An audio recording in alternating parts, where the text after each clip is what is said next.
You are in the right place. You are here, and we are glad that you are here. So, now, where are you? You're at the Suicide Prevention Show, where we're making suicide, especially teen suicide, a thing of the past. And I am your host of the show. I'm Jackie Simmons, and I am super excited you're here. We're going to be meeting with Karen Rolls. And we've been on a kick. We're talking about things that are practical. And in this case, we're going to apply practicality to something we don't usually talk about as being practical, which is an emotion of grief, which is very different than the emotional scale we were talking about earlier. So please welcome to the stage, Karen Rolls. Karen, are you there? All you have to do is unmute and come on camera. There you are. Yay! Karen, I'm so excited to see you. I'm excited to see you too. And I just want to say that I love your shouldbill. I think that, every life experience is really a blessing in disguise because we can use it to, evolve and grow. So I appreciated what you said. Oh, well, thank you. Yeah, the shouldbill conversation is one that we have often. And so we'll continue with that and we'll bring it into play because anyone who's going through what you deal with, what you help people through, they can end up in shouldbill. They can end up in places where they think that they should be feeling something or doing something other than what they're doing. So let's just start by telling people who you are and why did you jump ship from what you were doing to what you're doing now? Because I love the why stories. So right. Thank you, Jackie. I think that grief is just rampant in our society today. And for myself, I worked as a nurse for over 26 years. And I worked with thousands of people who were suffering from some sort of grief. And during my life, I've personally suffered many losses. So in 2018, I actually fell off a ladder and I broke my back. I had to have major surgery. So at that time, I knew that I couldn't go back to nursing as I knew it. And so I had to ask myself the tough question, what is my purpose here? And how can I use my gifts to help other people? So I decided to use the grief recovery method for myself and my own grief at falling and losing, a piece of my career. And then I became so excited with my own development and my own experience that I just wanted to share it with other people because, that's why I became a nurse, to help people who suffer. And so at that time, I decided to become an advanced grief recovery specialist. And it's been such a wonderful journey working with folks who are suffering. all right, I'm going to just paint that picture just a little clearer for myself because what you just said was really profound. In 2 years, you went from practicing health professional as a nurse Yes. through one of those life events. We're going to call this just a no fault incident, but it changed trajectory because it actually took something away from you. It did. And you were able to take and in only 2 years go from that life-changing event into using it in service to others. Yeah. All right, tell me more. I'm interested. Well, first, I want to acknowledge the work that you do is so important, and it definitely links with the work that I do. And currently, grief in society is so taboo. People feel like they're alone in their grief. They don't feel comfortable talking about the pain because they don't want to burden others or they want to appear strong. And this really leads to a lot of isolation. And because they feel like nobody understands, they have an increased risk of suicide. They're alone, they're struggling, they're misunderstood. And I've been there myself, so I know what that feels like. And I also want to say that there are a lot of myths that go along with grief. Myths like don't feel bad, replace the loss, keep busy. You can grieve alone. Just give it time and it'll go away. Be strong for others. You know, those things, those statements were learned by our parents, our grandparents, and, you know, our ancestors, and have been passed down for years. Yes. Whoa, back that truck up a little bit. You just rattled off a whole list of things that many of them sounded really familiar. Yes. Okay, so let's just do that list again a little slower. Sure. Sure. Okay, so what we're talking about here are the myths around grief. Yes. Okay, so for purposes of this discussion, Yes. grief is simply acknowledgement of loss. It's the process of dealing with loss. Yes, right? it is. Okay. Yeah. All And right. it's So taboo in our society, which is sad. it's taboo in our society to talk about loss. Yes, it is. I won't argue that one. Okay. And What that else? just leaves everybody feeling isolated. And, you know, I'm hoping that the work that you do, the work that all of us and your panelists are doing, I'm hoping that that can make a difference. And I know that it can. So. Well, that's the whole point. So let's run through the mythology around grief, because if we can allow ourselves to experience the changes of life, and they are losses. I mean, you know, granted, I had a pet. I don't have that pet anymore. You know, Right. it is part of the pathway of life, but how we handle it is not very well practiced, to keep with that word. So what are the other mythologies? Because you listed a lot. Just say them again. I just want to just acknowledge that you were talking about loss. There are so many, there are 42 different kinds of loss, you know, Whoa. and they can include pet Okay. loss. So we're going to go back to the myths first, because we rattled those fast. So we'll slow down, give them the myths again, and then we'll go into this concept of 42 different kinds of loss. Sure. We're going to talk about a lost leader. Now I'm worried. Okay, here we go. Go ahead. Because what you said about the myths was this thing, you can grieve alone, and that's a myth. That's a myth. People always, you know, oftentimes people will say what they've learned, like, don't feel bad. Well, we can't just turn off our grief with a switch. And although they're well-meaning, it's not something that we can just do. The other thing is they'll tell you to replace a loss. I had a client recently tell me that her husband passed a year and a half ago, and she's feeling pressured by friends to go out and date. Ooh, like get another pet. Yes, exactly. And that, you know, a person just can't be replaced, and grief has to be processed. The other thing, like, just give it time.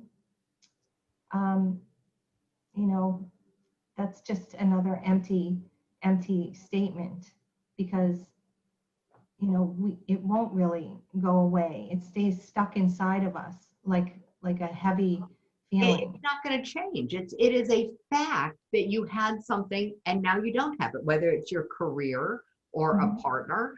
You know, I mean, it's a fact that's not going to change. It won't change unless people have support and help, and that they seek that help too, because that's a problem also. But another statement is to be strong for others. So many people just want to protect their families, or they don't want to appear weak. So they want to have that perfect image that you were talking about earlier, and that they can, you know, withstand anything.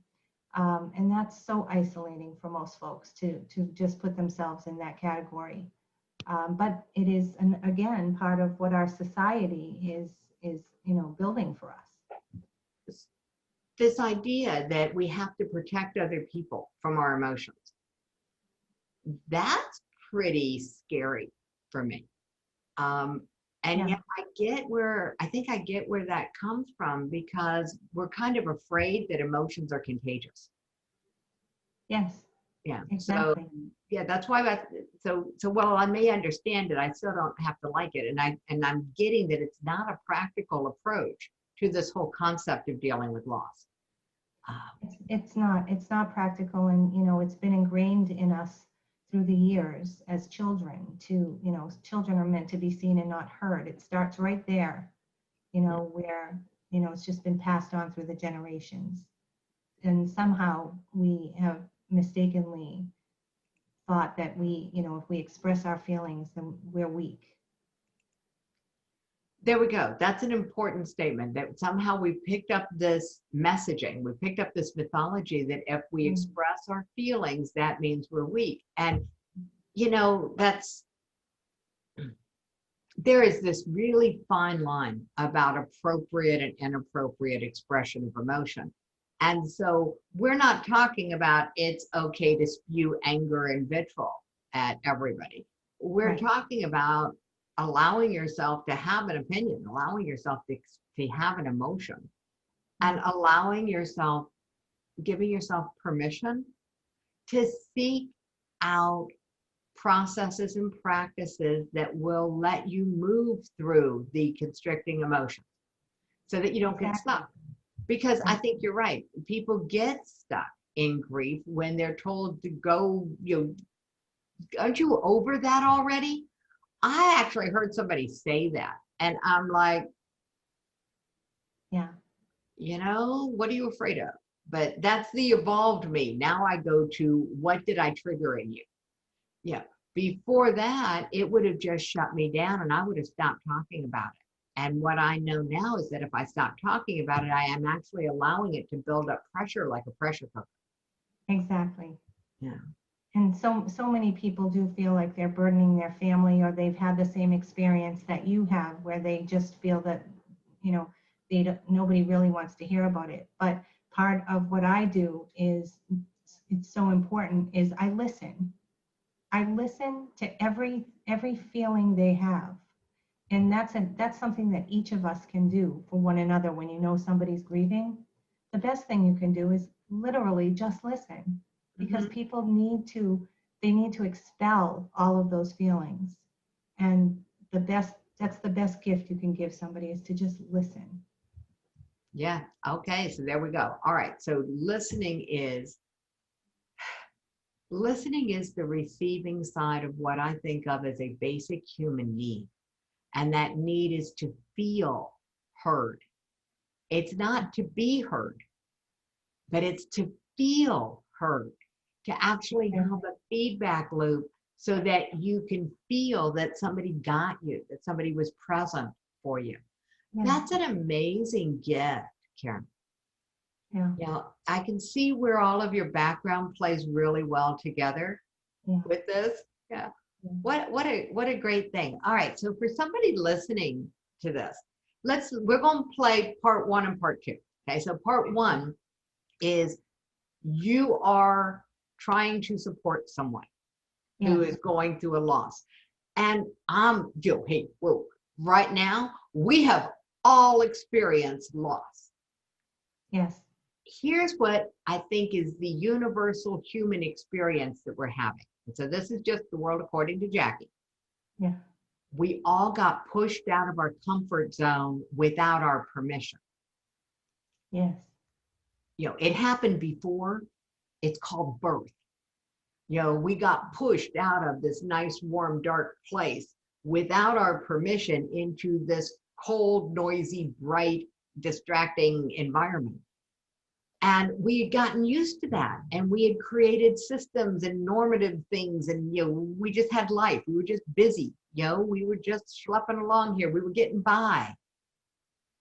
And then along came the pandemic, and we all got pushed out of our comfort zones. And I don't think anybody gave permission for this.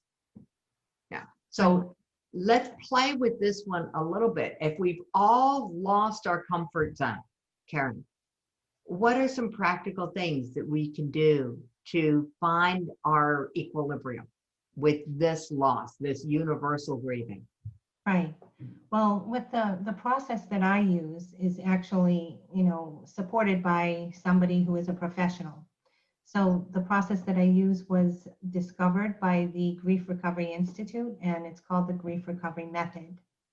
And that method includes first initially looking at the myths and all the things that come with grief and getting educated about grief, but then taking a look at all the losses that you've had in your life.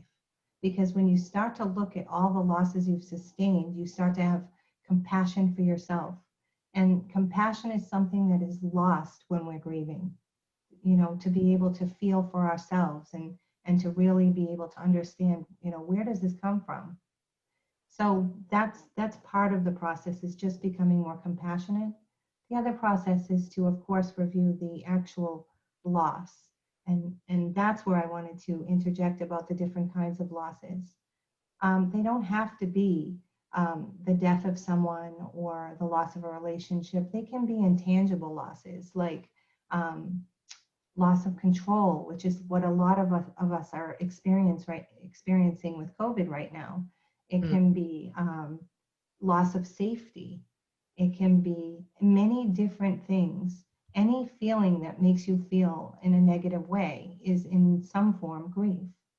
So once you start to really review how you manage your grief, and it can be with things like television, drugs or alcohol, food.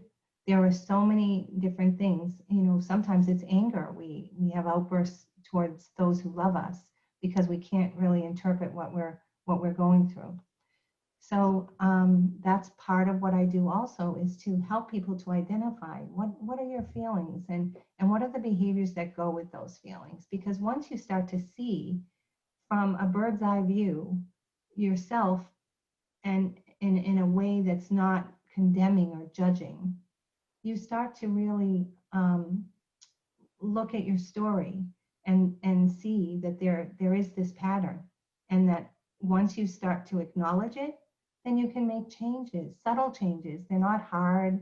You can learn easy coping skills. I know that you feel funny about that language, but they're easy coping skills. The way we think and how we can change how we perceive and think about things, that matters. And that's what I teach. And also, when you start to review the actual loss, you start to see that you have had misperceptions. Some people enshrine their beloved, and they'll make them a martyr, and in that way they can't process this relationship because it's not accurate. Or they'll bedevil them and they'll make them the evil one. I suffered because of the evil one, right? And so once they start to see the relationship that's hurting them so badly in the correct perspective, then they're able to start to complete all of those emotions and then move on from the pain that they're suffering.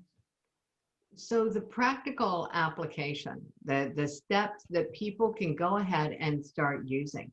The first one that stuck in my head, Karen, was this idea of go ahead and write down a list of your life losses, things you've experienced along the way. Like, I had pets, and I've had a bunch of pets that have come through my life over the years. Yes. And recognizing from that perspective, I do know how to process some levels of grief. So that's sort of a reassurance. It kind of calms me down when I think about all of the things that I've lost, like my sense of control, which I went through that when I looked at my calendar in March, and everything that I had planned out had to be taken off my calendar and reworked, reconstructed, and starting over. And nothing looked the same. But before I could start to rebuild or reconstruct even my 3-day event, I had to first allow myself to feel how I felt. And I'm going to be honest, there are some losses that do not bring me grief. They actually brought me a great deal of joy. I've had those too. Yeah. So that's the other thing that I like about this concept of writing a list of life losses, is because it's not one emotion fits all. It isn't. Even change can cause grief, but also change can be joyful too.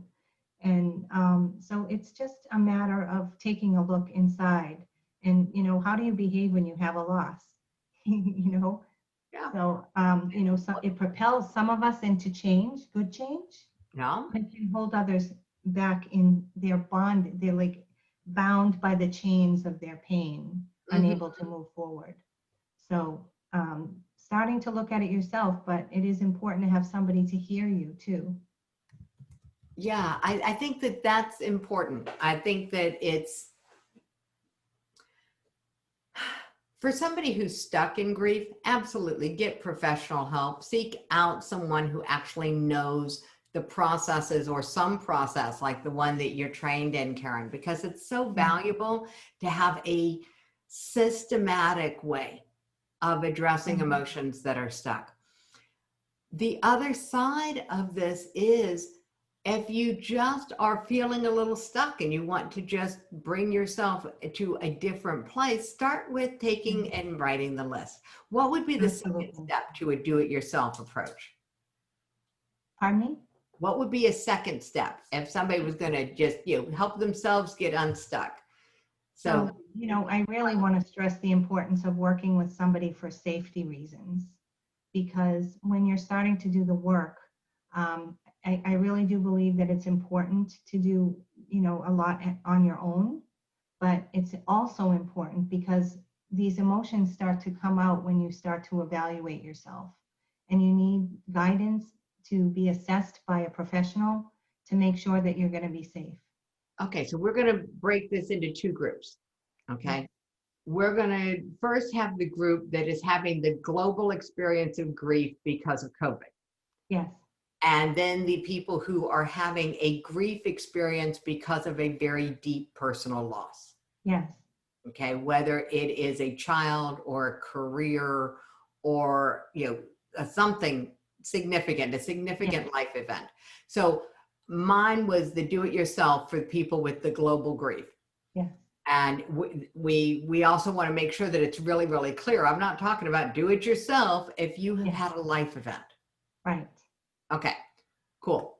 All right. So Because talking about COVID in yeah, that situation, the most important thing for any of us at this time is to stay connected, mhm. with groups, friends, families, whether it's by Zoom or by going out in social distancing. But whatever way you choose to do it, it's the most important thing right now during COVID is to stay socially connected in one way or another. So, So in the grief process, we do tend to isolate, and part of that is culturally expected, yeah, and part of it is you know I don't know if it's just the contraction that yeah, can come with loss. It's good advice to stay socially connected. When it comes to, and boy, this is a hot button I just realized for me. When it comes to reaching out to friends and family, yeah, you know, it's like use some discernment. yes, It's not just pick up the phone and dial the first number. You right. might actually want to take a look at your Rolodex. I'm dating myself with that word. And I'm thinking it would be good for people to do some sorting of their lists Yeah, so that they're reaching out to someone who they know has some emotional capacity to be supportive, because not absolutely. everybody does, and even those who typically do don't always have it in the moment I call them. you Yes, know yes. But you know what, Jackie? Life is like a big, huge garden. And as you're walking through the garden, you can see a section with beautiful flowers here and different flowers there. But there are gardens that need to be weeded. And I think during this time with COVID, it is a time to really look inside and say, who is in my life that really the relationship is more hurtful than helpful? oh, you Because mean you might you're have some right. crabgrass? Pardon me? You might have some crabgrass growing in your garden. Yep, those weeds will get you every time. Who wants crabgrass? So, it is important that you're absolutely right. Reach out to those that you know that are able to be supportive. And and another thing that people can do during COVID that helps with grief is to do for others. When you start to do for others, you take the focus off of yourself and you feel good from the action of helping others. So that's another thing that people could really do during COVID, whether it's to donate time, money, to reach out to people that you know are alone and suffering. Those actions actually help people, with their grief. Yeah, they do. Okay, those actions really do help people with their grief, to be able to reach out and help someone else. So that's not the crabgrass we were talking about. Okay, somebody who's in your Rolodex who you could reach out and help. That's not what we were talking about with the crabgrass. Right. So it's such an important conversation, Karen. And as much work as I have done in the field of stress management, as intense as my journey has been in the last year, this is still a conversation that I'm like, I've got very, very few solid places to stand when it comes to grieving. My family's skill set on this topic. Have you ever heard of somebody being long suffering? Yes. Some people choose to stay in their grief. My mama was long suffering. Yes. And it wasn't just, grief, like you said, it has a lot of different emotions. I mean, there are like 5 stages, right?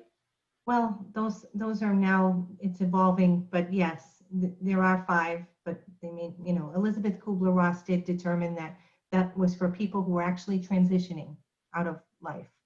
So, but those can apply, but they're in different order. They don't have to be the way they've been set up. Yeah, so we'll just, these are not in any order. They are totally random. People move through in and out. I got that. And there are 5 that are pretty much universally accepted. And I get that the whole system is in shift because we've got a lot more data now than we did. Out of the 5 stages, let's give them to everybody and then we'll just unpack them a little bit, because I think that this is a really important conversation. So what are the 5 stages? Because anger is the one that I was stuck on with the story about my mom. And we can use some of these things to help other people have this conversation. All right, so anger's 1. Anger, denial. I don't even know them in order because I don't practice on that particular philosophy. Got it. Okay. So there's anger, denial, acceptance, and a couple of more, but I don't philosophy. I get it. Okay. Sadness is probably in there, I would think. Depression is part of that, yes. Yeah. So that's why I said it. This is not an area, because it's been in flux, that I've even seen any real solid information on. That's why I was like, oh, I'm so happy you could come on the show, because we're going to have this talk and I'm not going to know what we're talking about. Long suffering. The people who consciously choose to be long suffering, and the people who suffer long because they don't know how to let it go or work through it, because I don't believe you can let something like that go. It's just going to come back.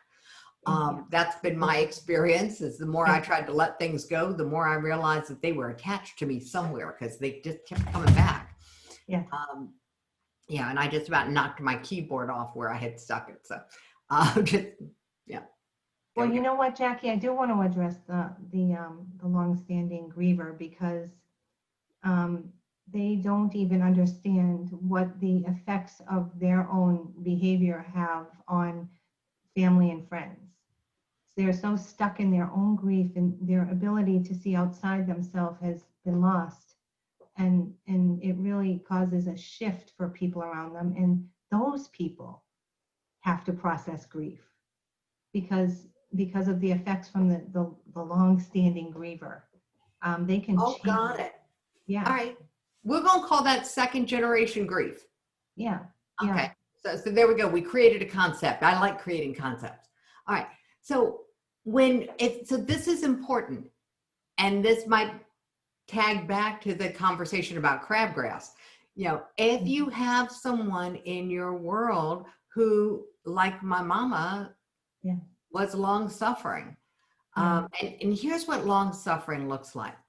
My parents divorced when I was 6. They were married for, oh, I don't know, probably close to 17 years. That's what I remember. When I was in my 40s, okay, so they've been divorced over 30 years at this point. Yeah. My dad was driving through the part of the country where my mom lived, and he called her up and said, hey, fellas, I'm just driving through. We haven't seen or talked since, for years, since the last kid got married. Would you like to have a cup of coffee? Remember, they've been divorced over 30 years. Right. And my mama said, if you're ready to apologize. My dad took a detour and did not have that cup of coffee.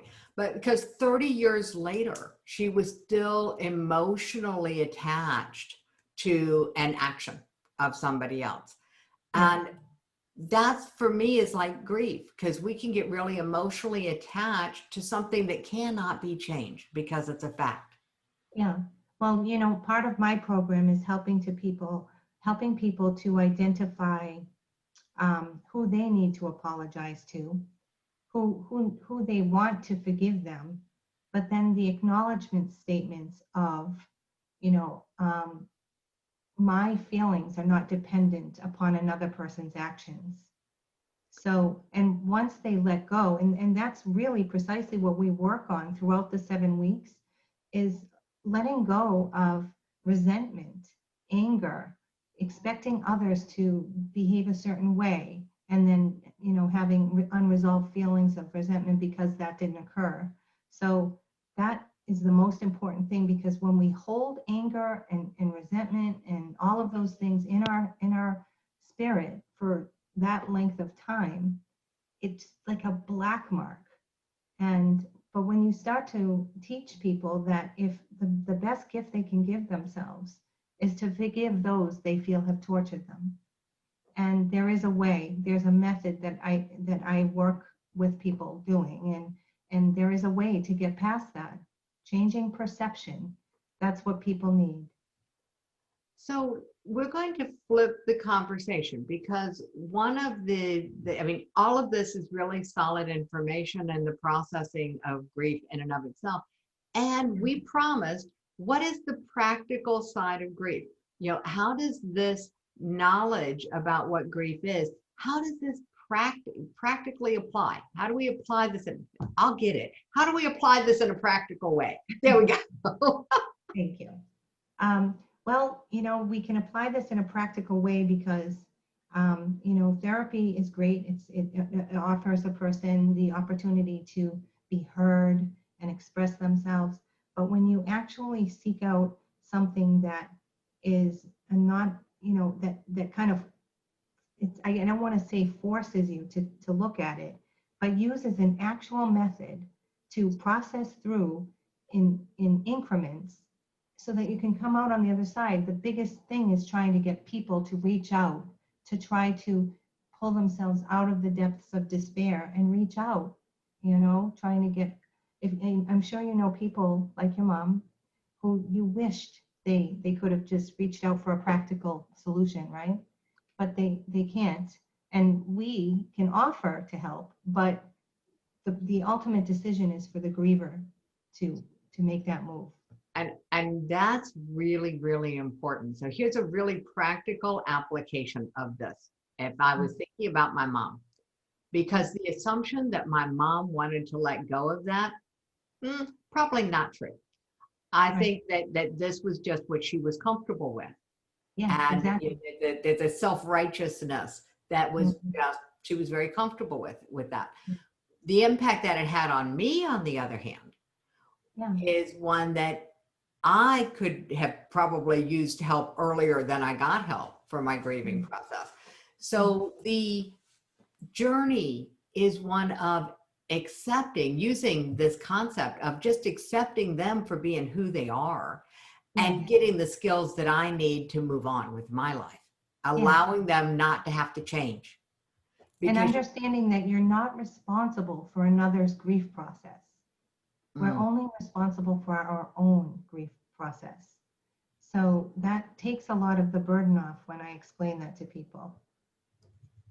You know, It does. it's really important that people understand that other people have life choices just as we do. And if they are comfortable in that grief, it's frustrating to watch someone you love just sit in despair. But it's helpful to understand that that's their choice. So it's not our responsibility to fix it or change it. And that's important. It is not our responsibility to fix or change anyone who's outside of our own skin. Yes, The but it person is inside my skin is enough.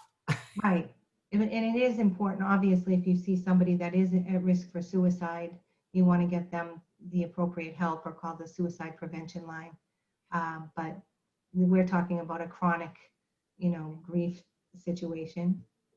And that's really true. And so I'm going to just touch on that for just a second, because what we're talking about is a grief situation.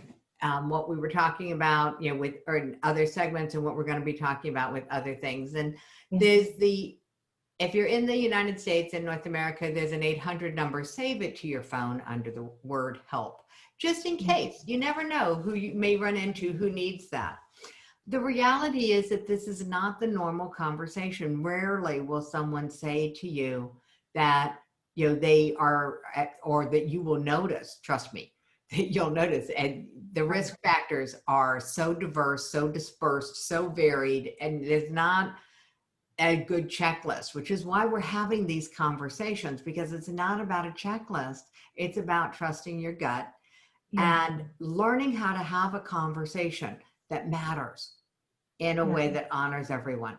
So for this conversation, we're talking about grief and the way to have a conversation. If I've got someone in my life, Karen, who is going through a life change, they've had a loss, they're struggling emotionally with emotional regulation. There's a big word. We're going to call this, they're not exactly stable, Mabel. What would be a good way to broach the conversation with them to see if they're receptive about having a conversation with someone like you? Well, the most important thing to do when you're starting a conversation with someone is to try to show compassion and non-judgment, because the griever feels that they're being judged all the time when they express themselves. And, when you start to show, because, for instance, say a child of a parent, maybe you experience this, you feel angry at them. Why can't you stop this? Why can't you just be like every other parent? Or, if you approach somebody with anger or any negative emotion, you're not going to be helpful to that person. But if you approach Rule somebody number one, yeah, check your own emotion. exactly, your own triggers can actually, just waylay the conversation. But it's, when you start out with compassion and All right. say, and you want to say to them honestly, I may not know exactly how you feel, because that's another thing people feel. You don't know what I'm feeling. And to tell you the truth, grief is unique. It's individual it's different for everyone. So I usually, when I'm speaking with somebody that is having difficulty, express that I don't really know what your particular feelings are. I've had my own, but I want to acknowledge and honor yours. Okay, so step one is check your emotion. Yes. Step two is check your language. Yes. Start with acknowledging that you do not know what they're going through. No. That's the opposite of what most people do, because they think that it's comforting if you could say, I've been there, honey. And what I'm hearing from you is that that's not helpful, because you really haven't been there. Their grief is their grief, not yours. It's, we are unique individuals, but the next step would definitely be, it's really important, again, that people just listen. Just listen. Please tell me about how you're feeling. I really want to know. And if that statement's not true, don't start the conversation. Right. If it's not true that you have the capacity to listen and that you really want to know, don't start the conversation. Seek someone that you can get some intervention work with. Exactly. Because a lot of times, if it's someone we love, we want to fix it. We want to say, you should do this, you should do that, you should do, you know what? The best gift you can give somebody is just to hear what they're saying. It's important. Yeah. And if you don't have the capacity to listen, get some help from somebody who does. Yes. I'm going to say this is a good time to bring in a third party, have a three-way conversation so that there's more capacity. And you Yes. can practice the art of silence. Yes. Not my It strong really, suit, but I'm working on it. well, we all have difficulty because we want to interject, but you know, it's just listening to somebody, but also at the end saying, I just want you to know that I've heard what you've told me, and I'm here, and how can I help? Because sometimes people know how they can get help, but they're stuck. They're stuck in the emotion.